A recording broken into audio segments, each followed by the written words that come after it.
அன்பர்களே, இன்று ஒரு சிறிய தகவலை உங்களுடன் பகிர்ந்து கொள்க விரும்புகிறேன்.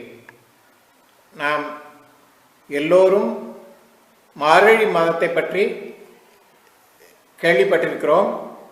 மார்கழி மாதம் விடியல் காலையில் கோயிலுக்கு சென்று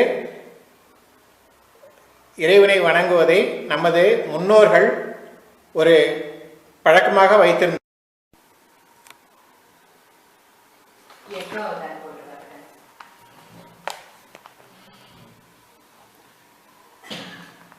ஏன் அவ்வாறு வைத்திருந்தார்கள் என்பதை தற்பொழுது உங்களுக்கு சொல்கின்றேன். நமக்கு பூமியில் இருப்பவர்களுக்கு ஒரு வருடம் என்பது தேவர்களுக்கு ஒரு நாளாகும், ஒரு நாள் கணக்காகும். 12 மாதங்களான சித்திரை முதல் சித்திரை, வைகாசி, ஆனி, ஆடி, இது தொடர்ந்து புரட்டாசி, ஐப்பசி, கார்த்திகை, மார்கழி, தை, மாசி, பங்குனி இதுவரை உள்ள 12 மாதங்களும் தேவர்களுக்கு ஒரே ஒரு நாளாகும். நமக்கு ஒரு வருடம் என்பது, பூமியில் நமக்கு ஒரு வருடம் என்பது தேவலோகத்தில் இருப்பவர்களுக்கு ஒரே நாள்தான். அப்படி பார்த்தால் ஒரு நாளைக்கு பூமியில் 24 மணி நேரம் என்பது தேவர்களுக்கு 12 மாதமும் ஒவ்வொரு மாதமும் 2 மணி நேரம்தான் வருகின்றது.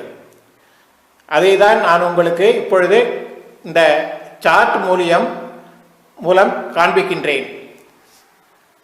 இது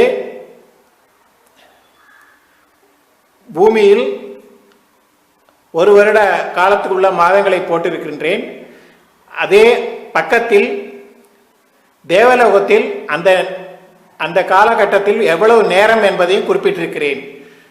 பார்த்தீர்களானால் சித்திரை மாதத்தில் தேவர்களுக்கு பகல் 12 மணி, வைகாசியில் அவர்களுக்கு மதியம் 2 மணி, ஆனி மாசத்தில் 4 மணி அவர்களுக்கு, ஆடி மாசத்தில் மாலை 6 மணி ஆகிறது, ஆவணியில் இரவு 8 மணி ஆகிறது, புரட்டாசியில் இரவு 10 மணி ஆகிறது, ஐப்பசியில் நள்ளிரவு 12 மணி ஆகிறது, கார்த்திகை மாதம் விடியற்காலை 2 மணி ஆகிறது, மார்கழி மாதம் விடியற்காலை 4 மணி ஆகிறது. இதை நன்றாக குறித்துக் கொள்ளுங்கள். மார்கழி மாதம் கவனப்படுத்த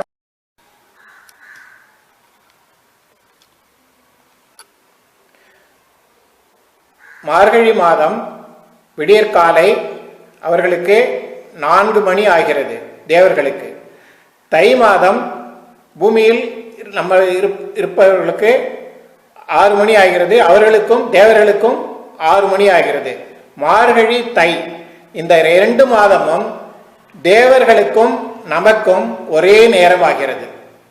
பார்த்தீர்களானால் மார்கழியில் காலை 4 மணி, தேவர்களுக்கும் 4 மணி, பூமியில் இருப்பவர்களுக்கு தை மாதம் 6 மணி ஆகிறது. அந்த 6 மணி வரை தேவர்களுக்கு 4லிருந்து 6 வரை 2 மணி நேரம். அந்த 2 மணி நேரமும் தேவலோகத்துக்கும் நமக்கும் பூலோகத்துக்கும் ஒரே நேரமாக இருக்கிறது. கவனித்தீர்களானால் இது நன்றாக நமக்கு புரிந்து கொள்ள முடியும். அதனால்தான் அதுக்கப்புறம் மாசி மாதம் காலை 8 மணி, பங்குனி மாதம் அவர்களுக்கு தொடக்கம், தேவர்களுக்கு 10 மணி, திரும்ப சித்திரை மாதம் பகல் 12 மணி ஆகிவிடுகிறது. ஒவ்வொரு மாதமும் அவர்களுக்கு 2 மணி நேரம்தான் ஆகும் தேவர்களுக்கு. நமக்கு ஒரு மாதம் என்பது தேவர்களுக்கு 2 மணி நேரம். இதை நாம் புரிந்து கொள்ள வேண்டும் என்பதுதான் உங்களுக்கு நான் எடுத்து சொல்கிறேன். இந்த மார்கழி மாதம் பிரம்ம முகூர்த்தம் என்று நமது முன்னோர்கள் பெரியவர்கள் கூறுவார்கள். இந்த நேரம் நாம் இறைவனை வழிபட சிறந்த நேரம், தக்க நேரம். நம் இருவருக்குமே தேவலோகத்தில் இருப்பவர்களும் இறைவனை, அங்கு உள்ள தேவர்களும் இறைவனை பூஜை செய்கிறார்கள், நாமும் அதே நேரத்தில் பூஜை செய்கிறோம். இதுதான் 2 பேருக்கும் ஒரே நேரமான உகந்த நேரமாக இருக்கிறது. தேவர்களும் இறைவனை வணங்கி அவர்களுக்கு வேண்டிய வரங்களை பெற்றுக்கொள்கிறார்கள். நாமும் இறைவனை வணங்கி நமக்கு வேண்டியவைகளை பெற்றுக்கொள்கிறோம். இந்த நேரம் பிரம்ம முகூர்த்தம் என்பது மார்கழி மாதம் மட்டுமல்ல, மற்ற மாதங்களிலும் எல்லா நாட்களிலும் விடியற்காலை சூரிய உதயத்திற்கு முன்பு எழுந்து நாம் நீராடிவிட்டு பூஜை அறையில் சிறிது நேரம் பூஜை செய்தோமானால், பிரேயர் செய்தோமானால், அந்த பூஜை செய்யக்கூடிய அந்த நேரம் நாளிலிருந்து விடியற்காலை 6 மணிக்குள் பூஜை செய்யும் நேரம் மிகவும் உகந்த தருணமாக இருக்கும். காலை விடியற்காலையாக இருப்பதால் அதிக டிஸ்டர்பன்சஸ் இருக்காது, சுற்றுப்புற சூழ்நிலையும் அமைதியாக இருக்கும். அந்த நேரத்தில் எல்லா இடங்களிலும் பார்த்தால் அமைதியாக இருக்கும். நாம் அந்த நேரத்தில் மனதை